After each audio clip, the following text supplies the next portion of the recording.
Hello guys, so what's up? Ito nga pala ay header ng hamba. So ngayon ay mag-woodwork tayo, ay gumagawa tayo ng mga hamba na gamitin natin dito sa Bulwang project. Ginagawa ko palang sukat ng hambang to ay 800 mm.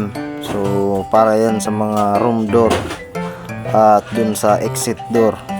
So ayan, mapapansin nyo, gamit lang ng eskwala ay makakapag-layout na tayo ng 45 degree para sa tamang eskwala nitong hamba. So kailangan dito sa pagpo 45 ay dapat nakafocus kayo sa mga mangyayari, dapat advance yung isip at diskarte para magawa ng maayos yung pagpo 45 nitong mga hamba. Yan naman minarkingan ko ng X, ayan yung aalisin natin, at itong sa gitna yan yung matitira. Ito nga palang ipo 45 ko ay yung header muna nitong hamba. So iba naman yung pagka 45 legs ng hamba at iba naman yung header. Actually meron akong mga power tools para mas madali sana yung pagtabas nitong mga tatabasin. So na timing lang na brand out at minano-mano ko na lang kasi 6 lang naman siyang piraso. So mano-mano na lang, gagamit tayo ng pait o kaya kung tawagin sa amin ay tigib, kung sa iba naman ay tugub. Basta dito kung mapapasin yung ganyan yung pagka 45 ng header. So merong overlapping yung dugtungan, so may tinira kong square space sa gitna para dun sa overlapping, at dun naman sa legs ay kakaltasan natin nitong square space para sasakto dun sa lighter joint na gagawin natin dito sa hamba.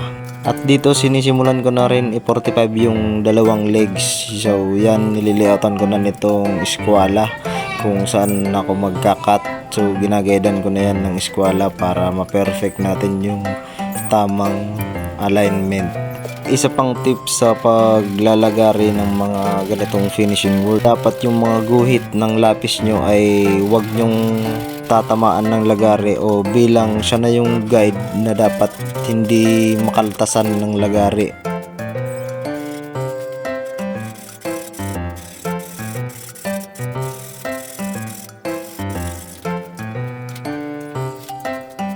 At dito sinisimulan ko ng paitan o kaya tigiban, kaltasan yung pagdudugtungan ng overlapping ng miter joint.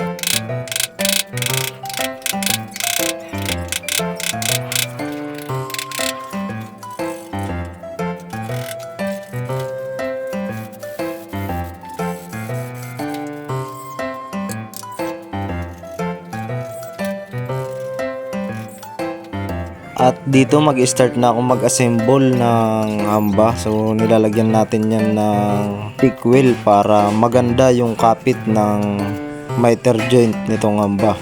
So pagkatapos natin malagyan ng stick wheel, ipipix na natin yan ng finishing nail. At dito nilalagyan ko na ng temporary guide para hindi mawala yung sukat. Dapat ay naka 80 cm lang, 800 mm. Ito namang corner ay dapat eskwalado bago natin pakuan nitong temporary guide dito sa corner. Ayun guys, natapos ko na pala yung 6 na set ng hamba. So ikakabit na lang to bukas. So salamat sa panonood and stay bright.